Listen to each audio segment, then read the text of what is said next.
Hello and welcome one and all to the A2theK Wrestling Show. We are going to chat through this week in wrestling, as we always do, every week. Be it good, be it bad, be it mad, be it sad. Every week we talk about the highs, the lows, the highlights, the oh-shites, everything, basically. And unfortunately, I have the prestige, the honour, the sentence to The talk sentence. about Monday Night Raw.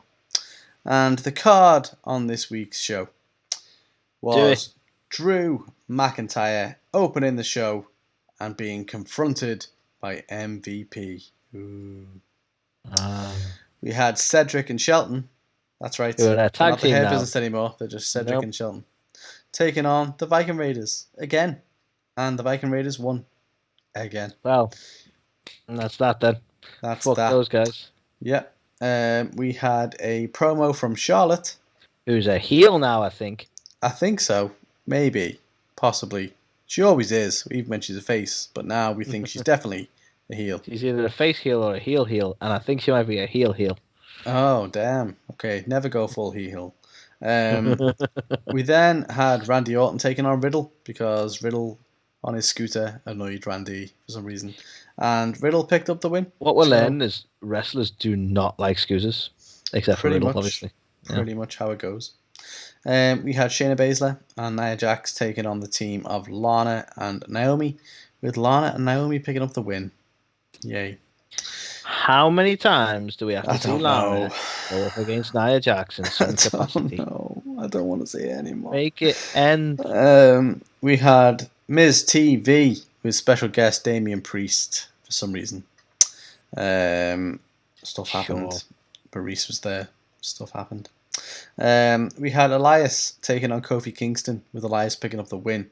We had Alexa's Playground, where she gave an update on her and Lily, and how Lily has always been her friend, even from when she was a little girl. Okay. We had a 2-on-1 match based on the shenanigans from the opening segment, whereby T-Bar and Mace beat the shit out of Drew, and so Drew wanted to face them, even it was in 2-on-1 competition. And that didn't happen, because halfway through, Braun Strowman came out and became Drew's tag team partner, even though Drew took the piss out of him in his opening promo, so it didn't make any sense. But it's okay. Maybe he is dumb. Because, well, maybe. But the winners were actually Mace and T-Bar via disqualification, so that's exactly what you want to see. Off the back of Miz TV, The Miz took on Damian Priest because Maurice was like, yeah, he'll fight you. And Miz was like, what? And Damian Priest won. So, yeah, he was right to go. What? We had the Sheamus Open Challenge for the US title. And who came out? Humberto the returning Carrillo. Humberto Carrillo. He got his fucking head kicked in. So, yeah, what a great return. Not as bad as Riddle. Yeah, not as bad. But yeah, so all this time, Humberto, we know he's been working on his physique. We've been seeing as, getting ready to make this big return, and he comes back and just gets battered. And to make it even better, the bell didn't even ring, so it was a no contest because, it wasn't even a match. Sheamus just beat him up. And the main event that everyone was looking forward to this week, Anthony, of course, was Charlotte versus Asuka for some reason. And Asuka picked up the win because Rhea Ripley got involved for some reason. We'll cover that. But that was the card. And so for highlights, I won't keep you long. There was only two. So the opening segment I thought was decent. Drew McIntyre, MVP, both good promos. To be honest, Drew's felt a bit more scripted than usual. The stuff he was saying about Bray, for example, and implying he was stupid and stuff, which also didn't make much sense because then Braun ends up joining them as a tag team partner later in the night. So, yeah. I didn't really get that bit, but, Drew was good on the mic for the whole, and MVP is always good on the mic as well. So, that was alright. Speaking of alright, the Orton and Riddle match was decent.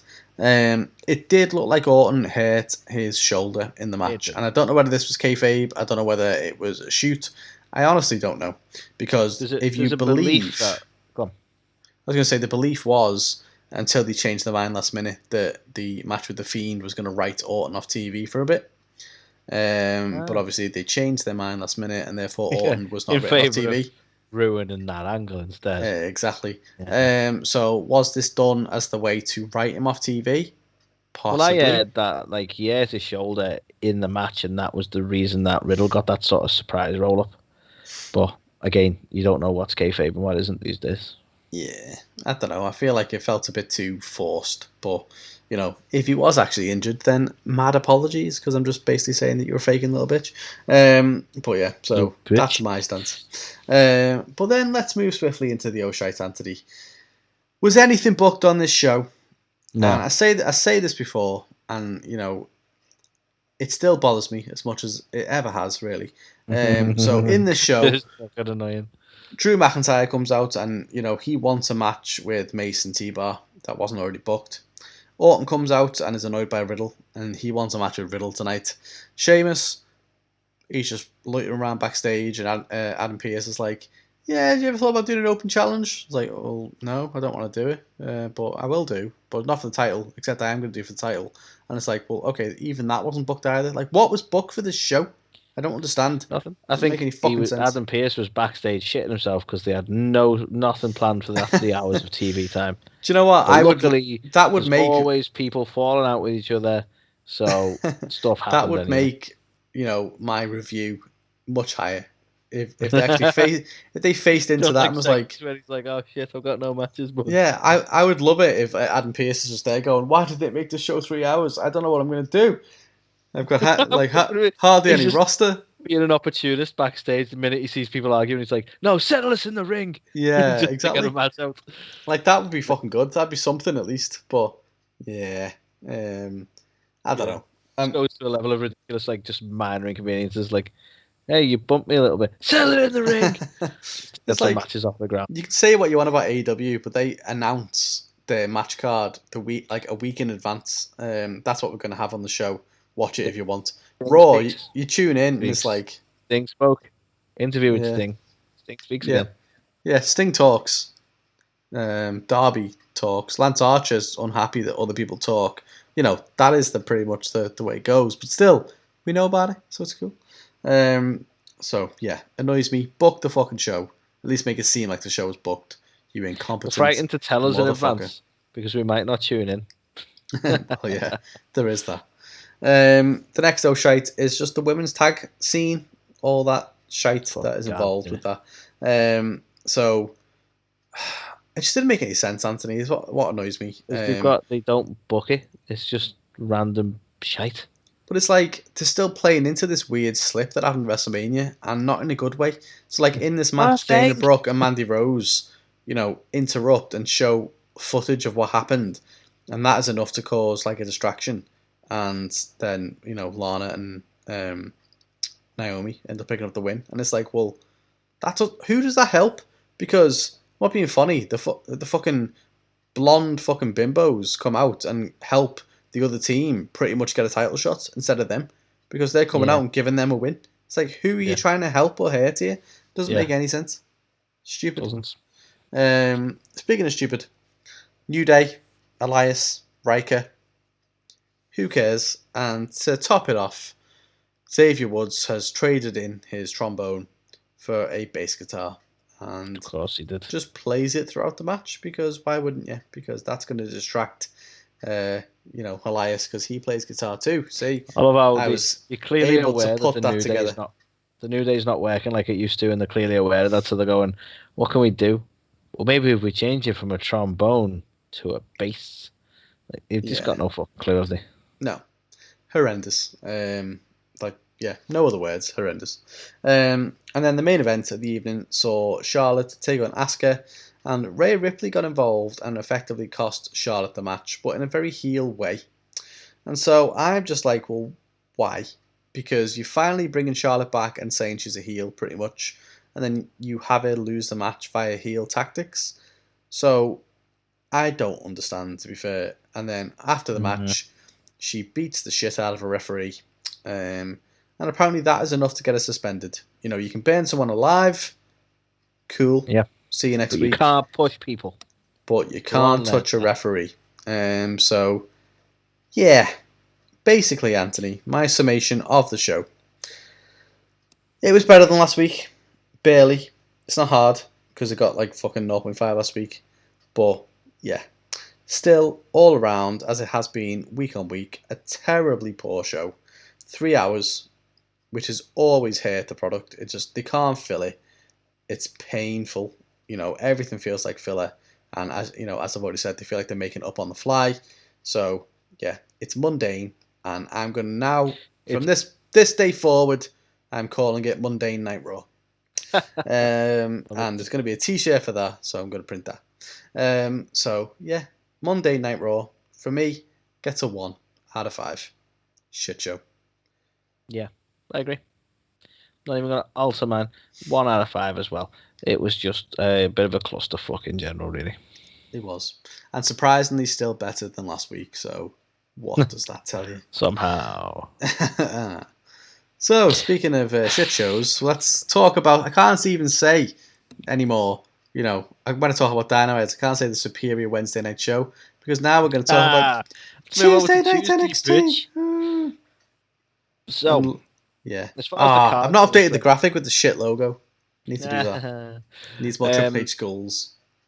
Of course, we need some skulls in there.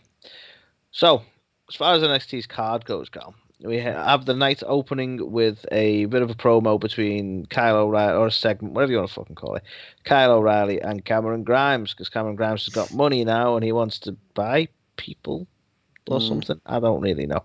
Well, Kyle O'Reilly's fun, y'all. He's not, though. Anyway, whatever. Very forced. We then had Dexter Lumis going up against LA Knight, with LA Knight taking the win. We had Io Shirai and Frankie Monet having a bit of a promo as well. We saw Breezango going up against the Grizzled Young Veterans, with the Grizzled Young Veterans taking the win.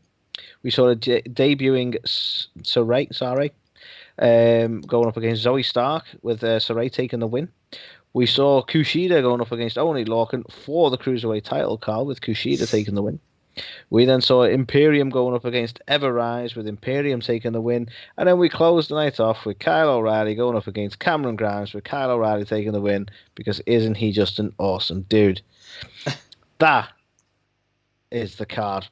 Highlights, I have 2, Carl. I have 2.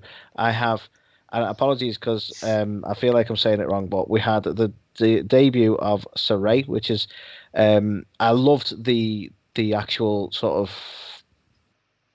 vignette, let's say, or the package, hype package, if you will, from Regal, explaining how much of a get this was for him, and how excited he was to have signed her. She's obviously really well known in the industry, but WWE never been with WWE, and this debut just proved to like really build her as a massively strong talent, and I'm actually super intrigued, and I think they built it really well. So as a highlight, I'm putting her debut on NXT, because I think they executed that perfectly. My next highlight, Carl, is Kushida. I actually think he's made the Cruiserweight title interesting for a week. That's good so far. Did more than the Santos Escobar's done, but I love the shock factor. Like, I've thought about it. I was a bit like, did I love it last week? But no, I love the shock factor of Kushida taking the win and having the Cruiserweight title, and he's looked awesome since he's come back anyway. But yeah, just another decent win, and just further legitimizing both Kushida and the Cruiserweight title for me. So got to give that a highlight as well. So the highlight of the week, Japan. I like it. Yes, it was. As far as the shites go, Carl, and this, let's talk about this one first of all, right? In fact, I'll get the other.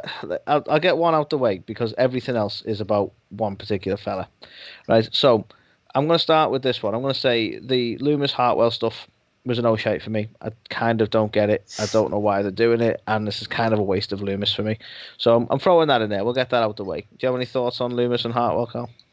Yeah, waste of time. You know, they've built him up to have this like level of intrigue and stuff, and I don't know. I feel like they're trying to do like almost like Frankenstein's monster and the fucking Princess Bride, or weird. I'll be honest. Shit. It kind of echoed a little bit of the Fiend and Bliss to me.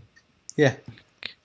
That's a much better, much more accurate creepy, demonic sort of character who doesn't talk, and she's the one who's won him over, and he's like, oh, it's like, yeah we've seen this on Raw. Yeah. Anyway, the next, I have 2 shites for it really, but the base of my next 2 shites are Kyle O'Reilly and I suppose Cameron Grimes on level, but I never like Cameron Grimes. The first shite I'm going to say is I don't get Kyle O'Reilly. Right, they're making it very clear he's going to be like potentially the next one to face Karrion Kross. Karrion Kross stared him down this week, and everyone's big on him. He's like, oh, he's going to be super. He's going to be a super big star. He's awesome. Blah blah blah. And I feel like he's being forced on me. I feel like WWE are going, you're going to like this guy, and I'm like, I don't like him. And then like this week they come out and say, this guy's fun. Look at him. I'm like, he's not fun. It's all very scripted and forced. I don't like this. But no, we have to go with it. He's going to be in the main title scene at some point, and he's going to be a huge star. And he was definitely the one in the Undisputed Era that everyone was talking about.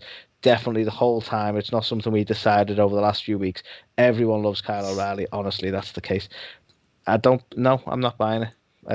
I'm not a fan. It might just be a me thing. I know some people really love him, but I just don't get it. I don't. Was he the breakout star of the Undisputed Era? No, was he? Fuck. I honestly don't. I agree. I just don't get the guy. I'm not a big fan. I don't like him. I don't think he's got any. He's decent at best in the ring. He's got no charisma in my opinion. But ironically, we put a a face morph thing out on TikTok of Kyle O'Reilly, and people loved it. Think he's great. So this is the weird thing. I don't like. Maybe it's my age showing. I don't know. And I'll be honest with you, like this week, and people are going to hate this because it's cool to hate. But is that a Green Day song? Probably. No, it's an Offspring song. Anyway, sorry, slight digression. But he come out doing his best Orange Cassidy, didn't he? This week, I'll copy him attire wise. Why not? Mm-hmm. And my last O'Shea Carl is around him and Grimes again, and it was the fact that they were the main event. It was a flat main event. This was like, let's end here on a bit of a bum note. It wasn't a bad match by any means, but when like you look at the card now, Carl, and I actually find it almost disrespectful that they didn't choose to go, well, let's have the Kushida match, or let's have the tag team. Let's end on the match before it and have the tag team match. Like, why are we ending on O'Reilly and Grimes? And it's like, Grimes proposed some sort of deal with O'Reilly at the beginning, so naturally that has to be the main event of the night. It also falls into that shite that you hate about Raw, where it's like, was the match planned, or is it just because you fell out in the beginning promo? Like, so you had no main event tonight? Is that exactly is that how this works? I don't know. If they'd have ended on the match before, I'd have been happy. I'd have gone, right, that's the card, and it ended on a nice note, because Imperium are looking fucking awesome. Even you go out with the Saray debut, that would have worked too. There's so many other matches here that would have worked, and the end on O'Reilly Grimes, that should have been it could have happened in that night, but why was it the main event? It was such a weird end. God knows. That being said, I'm going to give it a 2. It was on the verge of Midland, but there were some good matches, but again, story-wise, I'm not overly sold on NXT at the minute, so not liking the Gargano stuff, or the Way, or the Indy Hartwell stuff, all that kind of stuff. The Kushida stuff's pretty good. I'm not a big fan of the O'Reilly stuff, so a lot of the storytelling elements aren't great for me, but there are some really good matches on there, so I'll give it a 2 on that basis. So I'm going to go with a 1.5, probably unsurprising, and I think that's just because the only things that were like, good for me, really. So Sarai, her debut was good. And I thought the Kushida match was good as well. Like, I was not a fan of LA Knight beating Loomis. I was not a fan of the whole O'Reilly thing. In fact, I really just don't like the guy. So most of the show for me just felt like, not even like a B show anymore, but like a fucking C show. It was just very bland. You know what, though? The match quality was fine, but it always is. I'm not trying to change your score here, Carl, but I am. Do you honestly, like, is it really just only 0.5 better than Raw? Yeah. Really? Because for me, How strong do you feel about this? At least Raw's got some star power. For me, yeah, okay, I'll give you that. NXT has never felt so just bland for me. There's no one in it that I'm like, oh, I've got to watch this because of X.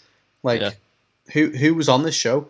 Fucking no Adam Cole, really. No Karrion Kross, really. No fucker in any like capacity that I really want to tune in and see. No. Karrion was there. He stared out. In any capacity, I want to Kyle see. O'Reilly.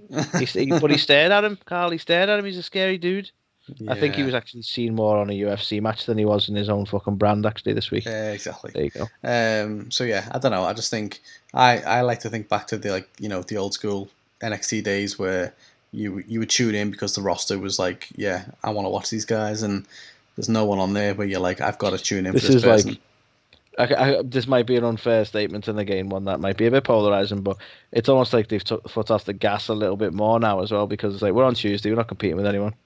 Like, do you remember when they were pulling people in from the top brand? Do you remember when we saw Charlotte constantly, or we had Bayley and Banks rocking up? Or but that wasn't about AEW. No, it wasn't a competition at all. It was relevant to what they were doing, except we're not doing it now because it's easier doing nothing. Exactly. Yeah. Fucking lies. So that was NXT. Now on to definitely the Superior Wednesday Night Show, because it's the only fucking one that's on. But Dynamite, the only Wednesday Night Show. The winner of the Wednesday Night Wars. Come at me. The card for the week. Just because kicking off the show. Ratings consistently week in, week out doesn't mean we won. Exactly. Anyway, we're even playing. Yeah, exactly. It was nothing. It was nothing. But the card for this week's Dynamite, we got to see Ricky Starks take on Hangman Adam Page, kicking off the show with Page picking up the win and keeping his undefeated streak for a bit, which is good. We got to see Penta take on Trent with Penta picking up the win, which was all right. We got to see JR interviewing the Pinnacle, which was fun. The women's title was on the line with Hikaru Shida taking on Ty Conti in a fantastic match. Miro cut a promo. Miro is back, baby. He doesn't give a shit about Kip Sabian. He just wants the belts, and that's all good with me. Then the Pinnacle. No, that can't be right. The Inner Circle were interviewed by Shivani. Just everyone having a turn. The Pinnacle, so nice. I named them twice. But yeah, so Shivani, that's it. Fucking Alex, what's his face, interviews them next, and then So yeah, Shivani interviews the Inner Circle for their kind of interview, this time in the ring. Billy Gunn took on QT Marshall for some reason, with QT Marshall picking up the win for some reason. We heard from the Elite, who were interrupted, Anthony. They were interrupted by a returning Jon Moxley and Eddie Kingston. We have Christian Cage in action in his second match in AEW history, taking on Will Hobbs, with Christian Cage picking up the win. And the main event of the evening was your favourite, Darby Allin, defending his TNT title against Jungle Boy Jack Perry. So that was the card. Highlights, most of it, to be fair, unsurprisingly. So the opening match I thought was really, really good, as they always are. It looked like Starks picked up a bit of an injury to his ankle in the match, and that seemed to really hurt the momentum, unfortunately.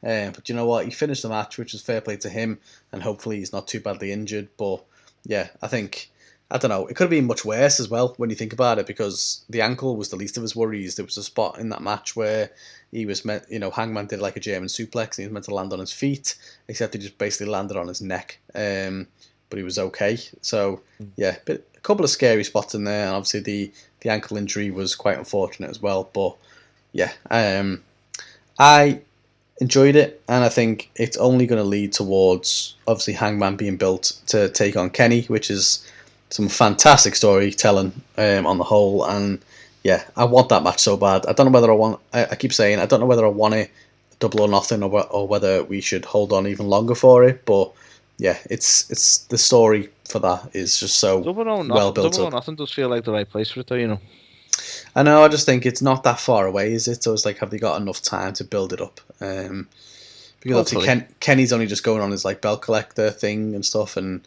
I don't know. I think for me, I'd quite like Hangman to be like, even decline the match and just be like, no, I don't want to do it, and keep getting the wins, and then eventually he has to take it and wins the whole thing. That's what I want to see, and it'll be beautiful, and I'll cry. So yeah, good, solid opener.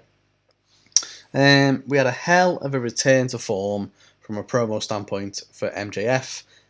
Wonderful promo. Do you know what? It was nice as well to hear Wardlow. Like, when do you ever hear fucking Wardlow on the mic? But he did a pretty good job as well. They called Jericho out on a lot of things that kind of ring true. To be fair, the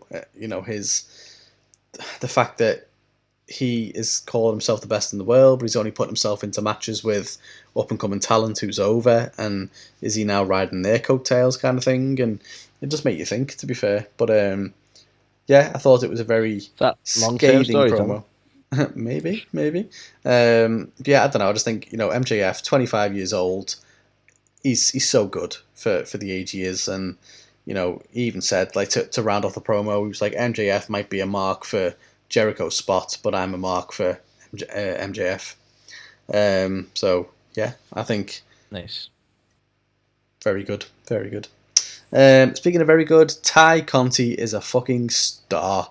What a match. We've been saying for a while now, like, the women's division, after a few months where it's felt, probably even like longer than that, where it's felt a bit stagnant, it's kind of coming into its own a little bit, and it's mad that we're still not using the likes of, Penelope Ford and Nyla Rose and stuff like that enough.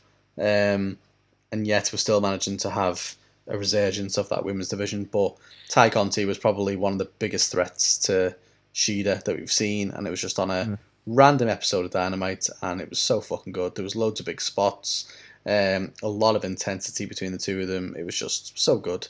Even the post-match, obviously Britt Baker coming out, that was just so well done. Like, she didn't even say anything. She came out. Obviously, now with Ty Conti losing the match, her ranking means that Britt Baker now becomes the number one, because obviously she's got a loss, and it was just, for a company who had taken a lot of shit for not making the rankings matter, it mattered, and without even having to say anything, Baker came out and was like, that loss means that she's now moved below me, I'm the number one contender, and she didn't have to say anything, and it was just so well done, I thought.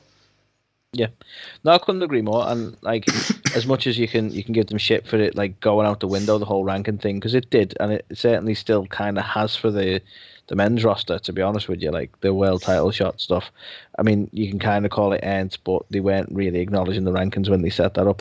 I love the awareness of it. I love the awareness of Britt saying that she's going to have to build a ranking up. And I love the fact that it's sort of a payoff in a sense. It's really good way of acknowledging it and almost course correcting something that might have stopped working as well.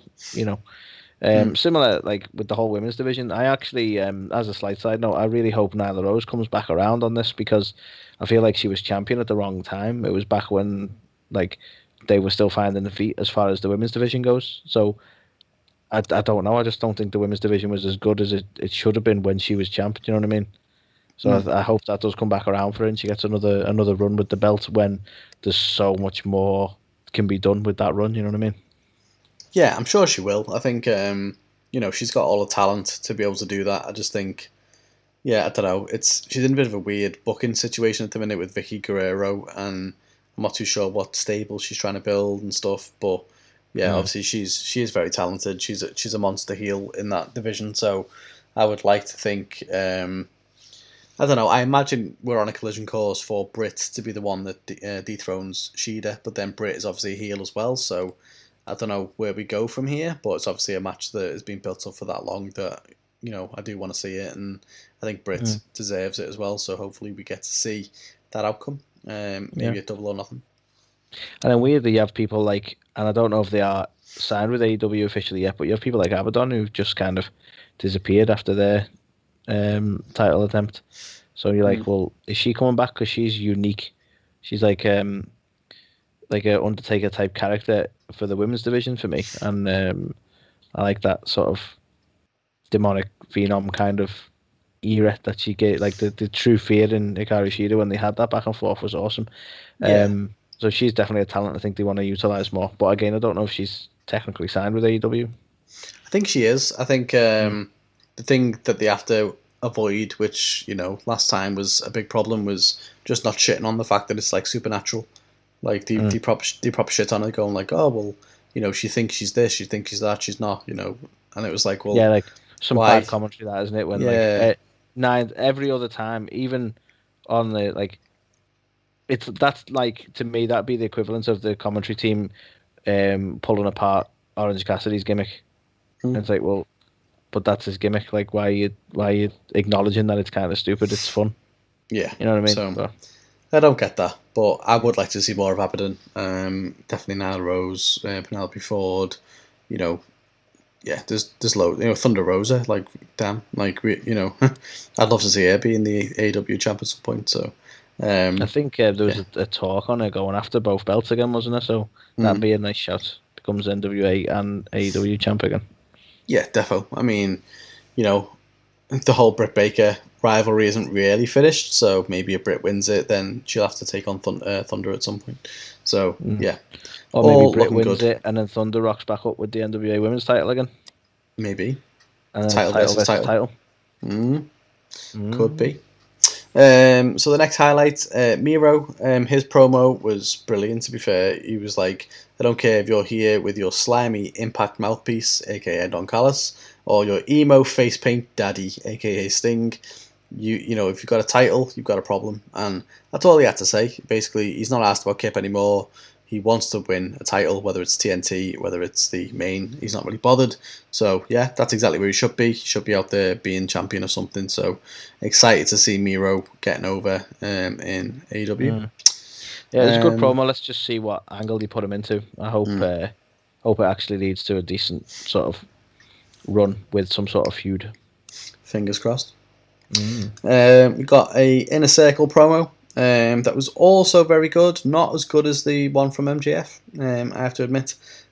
So for me, it was good, but there was just a few things with Jericho just kind of messed up a little bit. So, he fucked up that little freestyle that he was trying to do.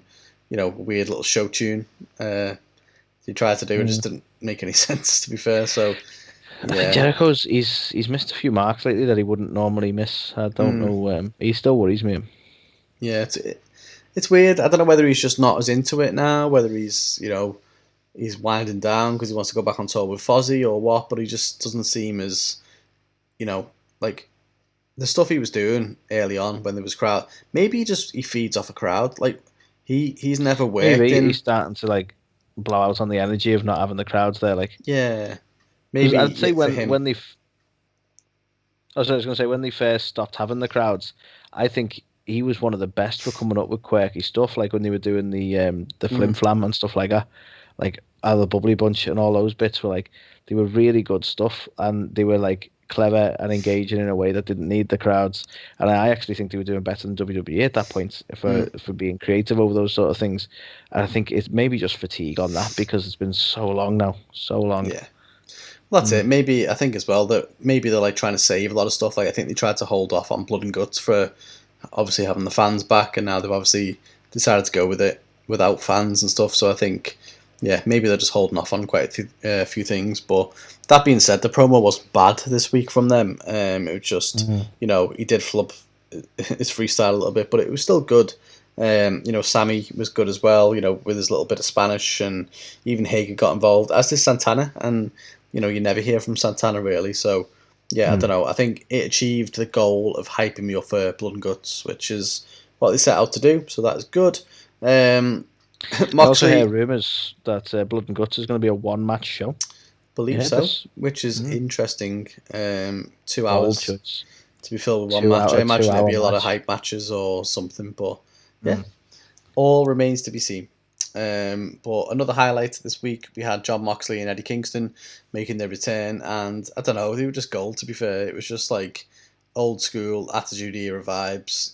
They basically got a big fucking truck, drove into the trailer where the Elite were in, and obviously the Elite weren't in there, so I don't know where they went or anything like that, but the two of them just gel so well together, I think. And you can see that they're loving it. They're trying not to laugh at the things they're saying and doing, and they're probably even trying to make each other laugh. So They honestly had a lot more chemistry together than I expected them to have. I think they go way back, but obviously what we've seen of them early on, you were kind of like, oh right, it didn't like look like, oh okay, these guys are going to be incredible together, but yeah, since they like put them as a pair and in both his faces, yeah, definitely has shone through. Looking slightly ahead at your next notes. Don't appreciate that. Yeah. Go on, say it. I said, holy shit, what a main event. Anthony, you are a wonderful human being. Yeah, so... Don't appreciate that, Carl. Anthony, as you will all know, as avid listeners of this show, he's not the biggest fan of Derby. So in my notes, I've said, Anthony, you can get fucked with your Derby hate, because this was an epic match. Most of Derby's matches are pretty good, to be fair. There's not really been one that I can even think of where I've watched it and gone, that was bad. So, I don't know, I think...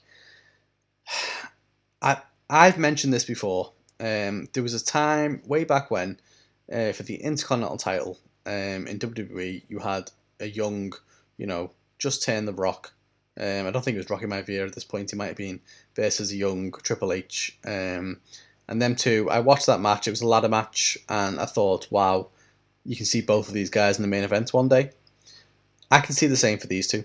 So Jungle Boy, Darby Allin, and I know it's a much smaller main event, but in AEW, they don't go after the big muscle guys. So, I can honestly see it with these two. I think they are self-made stars. They haven't been over anywhere else really. Shut up. And the belt, the big title wouldn't even fit Darby Allin. I don't know what it is. Why do you hate him so much? The match was good. The match was very good. And yeah, so that being said, I wasn't a fan of the finish. I feel like there's too many just here's a roll up kind of pins in AEW.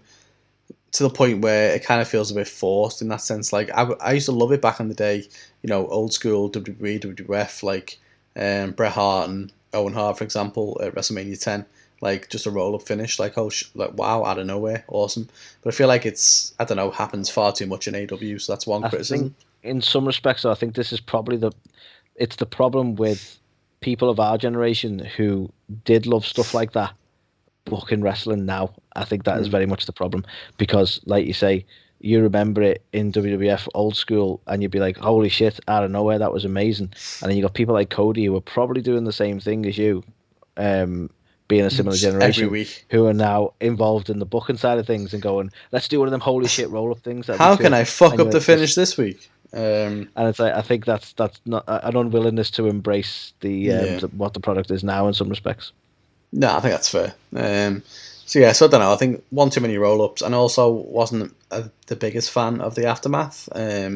So Scorpio, Sky, Ethan Page come down, and then Lance Archer comes out for the save. Like, is he face again? Because last week he was out there he was cutting a heel promo, so I was like, okay. And then Sting comes out and he's got his little baseball bat, and it's like, I don't know, just leave it to the two young guys who are going to be the future of the company. Don't just muddy the waters at the end. The coffin drop is a shit move, and whatever.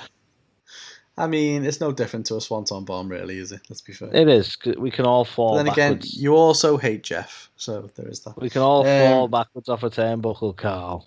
Do it then. At least a swanton involves a flip. I dare you. So yeah, they were the highlights. Leading on to the Oshites. So, do you know what? This is so petty of me, but at the same time, the fucking tunnels, man. Like, we get it. You've got a heel tunnel and a face tunnel, but the way the fucking cameraman was waiting by the heel tunnel for the inner circle to come out, and then it's like, oh no, they're faces now, and he like pans along to. It's like, fucking hell, that was awful. Like, that was so contrived. Pissed me right off. So I know it's just a camera angle on a fucking tunnel. What is the belief that this is a good thing? It's like, well, we have like two distinct sections backstage of good guys and bad guys, so naturally we need two separate tunnels. There's something there. Like, if you think about the UFC, which is a legitimate sports competition, you have the fighters separated, and there'll be fans who are fan favorites and fans who are not so much. And typically the ones who are not so much are all kept together, and the fan favorites kept together. Usually how it works, but they don't come out of a fucking separate tunnel. in the show. They just come down as normal. It's just like, I get what they're maybe trying to go for, but it's to be honest silly. though, I don't even mind the separate tunnel thing as a subtlety. But like you say, it's the hokey, like, let's concentrate on the wrong tunnel and then pan over because, they're not coming out of that one anymore. It's like, that's cheesy. If they've done separate tunnels, I'm actually all right with that. Just don't make it so fucking obvious. Yeah. That could have just been a little nod that somebody noticed at some point. Well, yeah, exactly. Not a fan. Speaking of things I'm not a fan of, did we really need to see Billy Gunn and QT Marshall? I love Billy Gunn. I don't want to see him wrestle. I hate QT Marshall. I don't want to see him wrestle. I love how Billy Gunn's here, like, oh yeah, I'm going to be a trainer here, and I'm going to, my sons are into wrestling, so I'm going to help them get into the business. It's like, I'd never see your sons, Billy. Yeah, but I've seen you wrestle a couple of times. But like, do you know what? Asshole. Way. So yeah, I was not a fan of this match at all. But that being said, I think it did a good job of building up the the factory stars of Nick Comoroto and Anthony Ogogo. I think breaking the chair over Comoroto's head and him just being like, so was good. Obviously Ogogo didn't really do a lot this week, but at the same time he didn't look any worse after his knockout punch from the previous week. So yeah, I think the stable itself has got promise. It's just the fact it's led by QT Marshall, and yeah, I didn't really want to see that match take place. So QT Marshall leading the stable, it's just ridiculous. Doesn't make sense. He's up there with MJF and Jericho now. Another one, very petty of me. I'm clutching at straws, but I just don't want to give him an easy ride this week. So the random rule of the TNT title having TV time remaining, while the women's match was a 60-minute limit. He made like a big deal out of it, like, the TNT title will only ever be TV time remaining. And it's like, what? Why? Like, that doesn't make any sense. Like, what happens if it goes on, the first match of the night? Has it got the whole TV time remaining? There's no time limit? Like, what does it mean? How's this going to work? Yeah. That makes you feel like, so we're going to deliberately book this as the main event of every week. Well, exactly. Okay. Yeah. And it's like, to be fair, they have run out of time on 2 or 3 occasions, and they shouldn't make it too. Well, it shouldn't happen too much, otherwise it kind of is a bit like eh. But yeah, I don't know. I just feel like they lent into that a bit too much for me. It doesn't really make any sense. And then my last shite, Anthony, Sting versus Luchasaurus. What was the fucking why? Why even have that happen? You've got these young, future of the company guys. And you have this moment taking place with fucking Sting and Luchasaurus. Who wants to see that? Like, it really just adds credence to fucking Miro saying that Sting is Darby Allin's fucking emo daddy. Like, it's so true. Yeah. He's out there and he's like, don't worry, son, I'll get the dinosaur. It's like, which dinosaur? You don't know about yourself, Sting? Like, fuck off. So, I don't know. It didn't need to happen. It was irrelevant. It took a shine away from the really good match that was happening in the ring. So, yeah. I feel like Sting adds a lot to it when he needs to, but bringing him out every week as Darby's little fucking cheerleader and getting him involved and stuff with the likes of Luchasaurus, who's also a face. It was a face versus face match, so why have them battling into? It's just though, the two fossils. Stupid. The two fossils. But yeah. So for me, all things considered, I still think it was a really good show. To be perfectly honest, and maybe I'm too biased. Possibly, but I'm gonna go with 3.5. Wasn't as good as last week. Last week obviously got a 4, but yeah, 3.5. I felt was accurate. It was entertaining.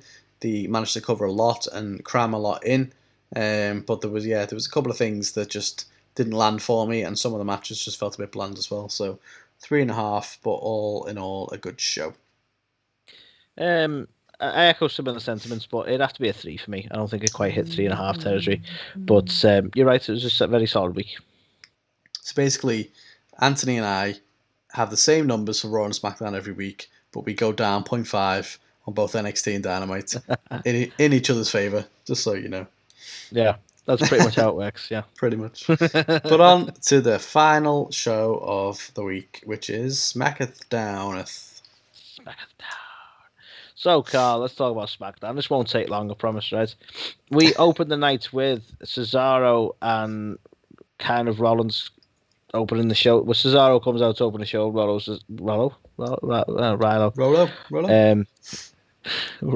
Hey, classic. Yeah, and Rollins interrupts and it falls into a promo sort of between the pair. Well, between everyone, but we'll talk about that. We then saw a match between Cesaro and Daniel Bryan going up against Jey Uso and Seth Rollins as a result of the opening promo, with Cesaro and Daniel Bryan taking the win. We, for some reason, saw Tamina go up against Nia Jax. I feel like this is something they were trying to build as like a big deal. Like, so why suddenly have it on SmackDown? I don't know, but we saw that, and Tamina took the win. We saw Kevin Owens going up against Apollo, with Apollo taking the win. This was for the title, so not surprising. We saw Aleister Black return in a way and cut a promo, which was confusing and weird. Not to offer any opinions just yet, but that's what happened. And then we closed the night out with the Mysterios taking on Alpha Academy, with the Mysterios taking the win. In our main event of SmackDown. In our main event. So this is another, I don't know what I've had this week with shows, but yeah, I mean, another main event. That seems a bit odd. But we'll talk about the highlights first, Carl. So highlights for me was the tag match. Whilst, like, okay, let's talk about the opening promo. This is kind of an shite, but I need to get to that point. The opening promo and all this back and forth just to get to a tag match was kind of daft, right? Mm-hmm. Because they could have just booked. They could have just said, "This is the match we're having opening the show," and I wouldn't have really been that bothered, right? But the actual match itself was decent. I mean, it's not a bad way to spend some time. You know, they're all really good in the ring, and Jay's there too. But the three of them are really good in the ring, and you know, there was always going to be some good work going on there. So I feel mean. He's good, but you know. I don't know. It was a decent match. It was just kind of weird how we got there, and I have some issues over that, which I'll talk about. But I just want to give a highlight to the match itself because the quality was decent. It was entertaining enough to watch. It was definitely quality there. And funnily enough, my other two highlights are about matches. Nothing's about their storytelling, funnily enough, and you might catch a theme there. So the actual tag match that closed the show, whilst an odd placement, the match with the Mysterios and Alpha Academy was decent. It made everyone look good. I might have questioned the result, but I'm not surprised because I feel like the Mysterios taking the win is kind of indicative of them heading towards the title picture. But all in all, they've worked together that much, I suppose, that they're getting used to each other now. But those four put on a really good match again. So again, another entertaining match to watch. As although some of the way to get there was a bit screwy. And then my last one, Carl, which I'm hoping you agree with, is KO going up against Apollo. I think we all knew what the result was going to be. But again, a good quality match. You can't really go wrong with these two. So only 3 highlights, and all of them were based on entertaining matches to watch. But I don't know if you have any other thoughts, but they were certainly the only highlights I had. So Mysterios wasn't a fan. But KO and Apollo I thought was decent, but the whole thing with Big E and Kevin Owens in the lead up to it towards that is a bit was a bit like, oh, fucking hell. Well, they're clearly going. I mean, I think this week coming, should I say, we're getting Big E and Apollo again, or it might be Big E and KO. I can't remember now, but it's like weird anyway. So you're quite right. Big E and Apollo, I think, next week. So it just feels a bit like, God, why do we have to see that again? It's like, exactly. you always take the opportunities. Like, for fuck's sake. So we'll move on to the O'Shite then, Carl. And I don't know if you'll agree with me on this as an O'Shite, but I'm going to point it out and see what your thoughts are. Is if you look at the matches, of which there weren't many, but the only match that had a straightforward finish, kind of, was the Mysterios versus Alpha Academy. Every other match involved shenanigans. We could not get a normal finish. We could not get an actual finish. There was always some sort of screwing about. We had Seth Rollins walking off and leaving Jay by himself. We had, obviously, Shayna Baszler trying to cause the distraction in the Nia Jax match. We had... what's his face? The other one. Obviously, okay. Apollo's mate, who they've renamed Dabba-Kato, getting involved. General something? General that guy. Adnan or something? I can't believe they just changed his name and we're meant to pretend like he weren't called Dabba-Kato for weeks on Raw Underground, but whatever. So we had him interfering on that match. So it's like the only match that didn't have an interference or distraction or some sort of screwy finish was Mysterios up against Alpha Academy, which I don't know. I wasn't too keen on that. I don't know if you're bothered by that, but I found it an old shite for me because I'm like, why can't we have straight matches ever anymore? I mean, it did feel excessive even for WWE standards. Yeah, it was a lot.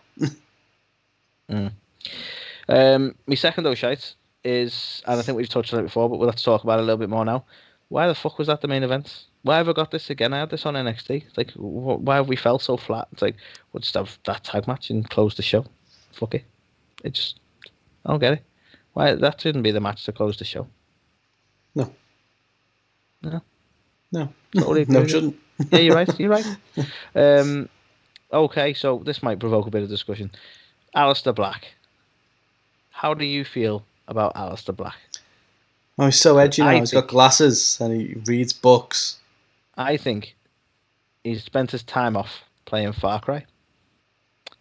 Well, yeah. His character on fair. Far Cry. On what's his name? Thingy Seed. Anyway, I don't need to name drop the characters in Far Cry. I think we all know who he looks like. But I personally think he's trying to echo elements of like stuff that works in WWE, like the Fiend and that sort of mysterious, creepy element. But he's almost kind of echoing Rollins in terms of the style and arrogance. I don't know what this is going to be, and everyone's really hyped to see him back, and this promo didn't offer me much, and I wasn't big on him anyway, so I'm not keen, but that might just be a personal preference on Aleister. I'm not really asked whether he's back or not. I mean, I've never been keen on Aleister, but you make an interesting point. So I've never played Far Cry, but I've seen a lot of stuff on socials, on Reddit, etc., of people calling out Far Cry and saying that they feel like they've based a lot of characters on Far Cry lately. I don't know whether Seth Rollins was one of the ones that was called out, but there was like at least three. Well, I think three or Seth four. Rollins has previously had that comparison to the same character that Aleister Black seems to be modelling now, although I think Aleister Black looks more like he's echoing that character than Rollins does. I think Rollins' gimmick may have echoed that because I can't remember his name, so apologies. It's something Seed. I want to say Jason, maybe. It's been a while since I played the game, but he was like that religious nut. So I think that whole Messiah gimmick kind of sort of bought into that, connection to Far Cry and that particular character with Rollins. But I think Aleister Black seems to be trying to channel that more so, to be honest with you. But yeah, I'm not overly sold. I want to see him back and see what he's actually got to do. That slightly creepy, not bad promo, but didn't really offer me enough. And I'm not, like, the last time we saw him, he was wearing an eye patch and randomly having a cob on a KO for no reason. I'm keen on seeing him back. I didn't rush to, not really, but we'll see. He could surprise me, I suppose. Were you a fan? Were you a fan at all of what he read or whatever? Was I? Fuck. No. Good. Because you shouldn't be. No one should be. But, whatever. It's all good. Right, so, this one, is this an shite? This might be an unfair comment on my part. That Daniel Bryan is a low-key cunt, right? Storyline wise, because this has all been booked. It's not like he's deliberately done this, but they're meant to be portraying Bryan as a face, right? But what we saw this week was he comes out to support Cesaro, a man who's never truly had his push in this company, and all this bollocks, says all the right things, and he's the one who walks away with a title match. In what way was he supporting Cesaro doing that?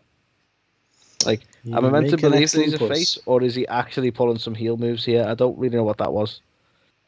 Like, it's not like he booked it, but at the same time, it's like, he didn't exactly go, oh, no, you should give it to Cesaro, who I've just said all this nice stuff about. He was like, yeah, okay, you're on. Let's have another match.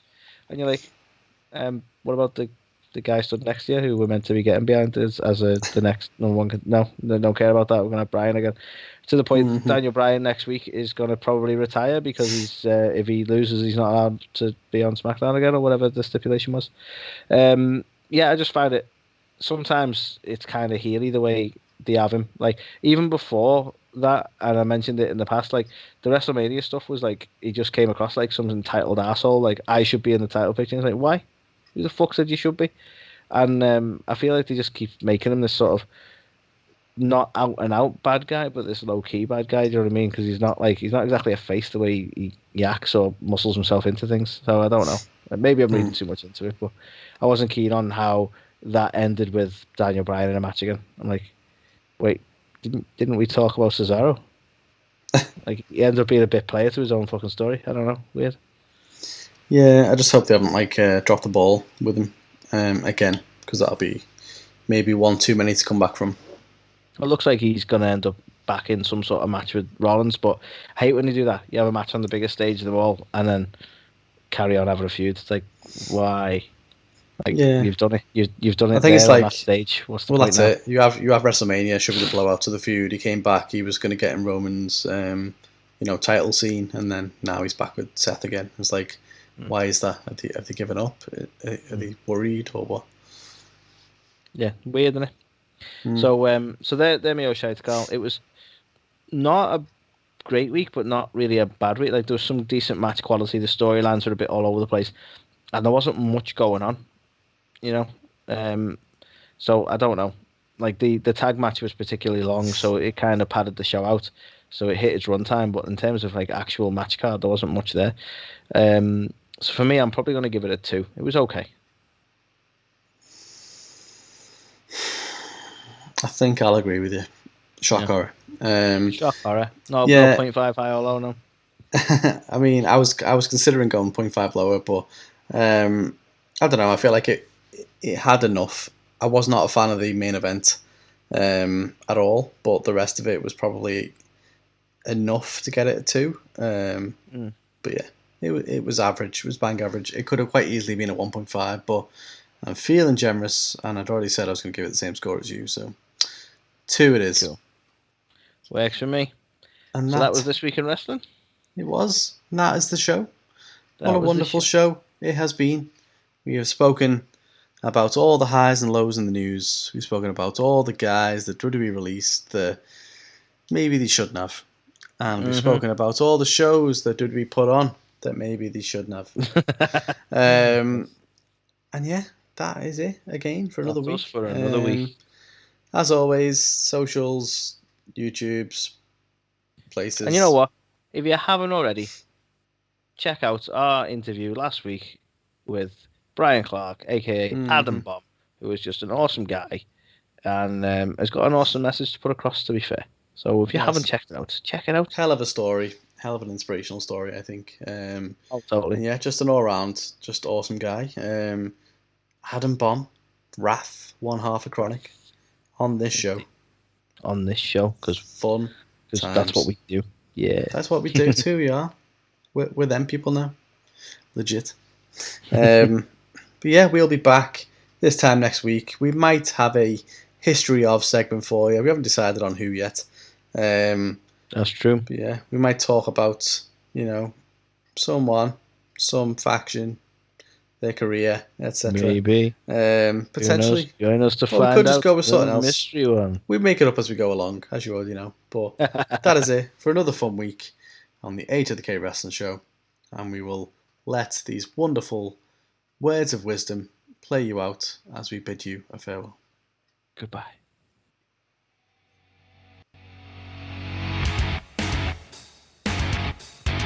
You're watching or listening to A2theK. The A2theK. A2theK. A2theK. A2theK. A2theK. These guys are awesome. Check it out. Check it out. Change your life. You'll be thanking me later.